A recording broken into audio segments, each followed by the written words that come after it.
Sir आज मंत्री उदय सामंत जे आहेत ते मनसे अध्यक्ष राज ठाकरे यांच्या भेटीला आले होते. तब्बल 1-1.25 तास ही बैठक चालली. मराठी भाषा दिनानिमित्त आपलाही कार्यक्रम काय आजच्या चर्चा? नाही, आपल्याला माहीत असेल की साहेब त्या साहित्य संमेलनाच्या इथे पुण्याला गेलेले, तर त्याचे धन्यवाद द्यायला ते आले होते. आणि ही काही राजकीय भेट नव्हती, एक सदिच्छा भेट होती. सदिच्छा भेटायला गप्पा होतात, त्याप्रमाणे गप्पा झाल्या.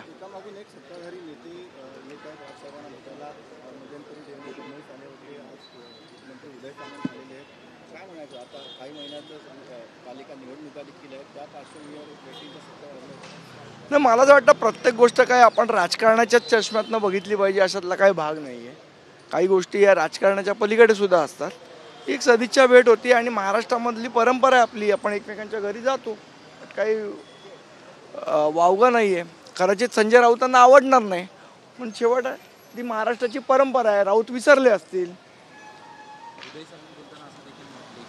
रस्त्यांची जी कामं होत आहेत त्यांचं पॅचवर्क जे होतं त्याविषयी देखील चर्चा नाही, आता ठिकठिकाणी जे रस्ते ज्या पद्धतीने खोदलेले आहेत, मला असं वाटतं की त्याच्यामुळे एक त्राससुद्धा होतोय लोकांना. सर्वात ओझरचा उल्लेख झाला. सर नाशिक साहेबांनी भेट घेतली होती, त्यामध्ये तुम्ही देखील होतात आणि जो वायरचा केबलचा विषय आहे तो थोडासा सविस्तर नाही, मुळात तो विषय असा आहे की आपण जर बघितलं तर टोटल 42 युटिलिटी या महानगरपालिकेच्या जमिनीखालनं जात असतात. त्यातल्या 2 युटिलिटी आपण सोडून देऊ, जे MTNLच्या आहेत आणि BSTच्या आहेत. पण बाकी या सगळ्या प्रायव्हेट एंटिटी आहेत ज्यांच्या युटिलिटी जातात आणि ते करोडो रुपये त्या युटिलिटीच्या माध्यमातून कमवत असतात.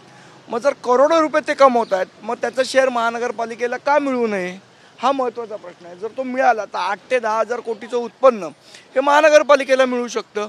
आणि मग जर एवढं उत्पन्न महानगरपालिकेला मिळणार असेल तर आपण त्याच्यावर पाणी का सोडतोय हा आमचा प्रश्न आहे. अजून एक मुद्दा आहे, टाटा क्रीडाची जागा आहे गिरगावमधली, 100 रुपये स्क्वेअर फूट अगदी नाममात्र दरामध्ये ठक्कर केटरर्सला देण्यात आली आहे.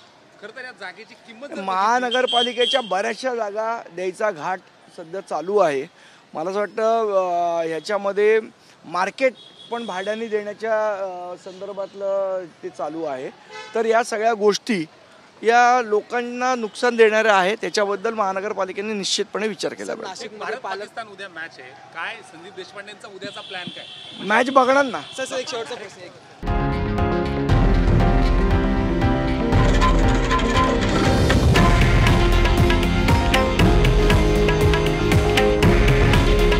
हे आहे देशातील नंबर 1 न्यूज नेटवर्क आणि आपण पाहत आहात TV9 मराठी. काळजी तुमची, हित महाराष्ट्राचं.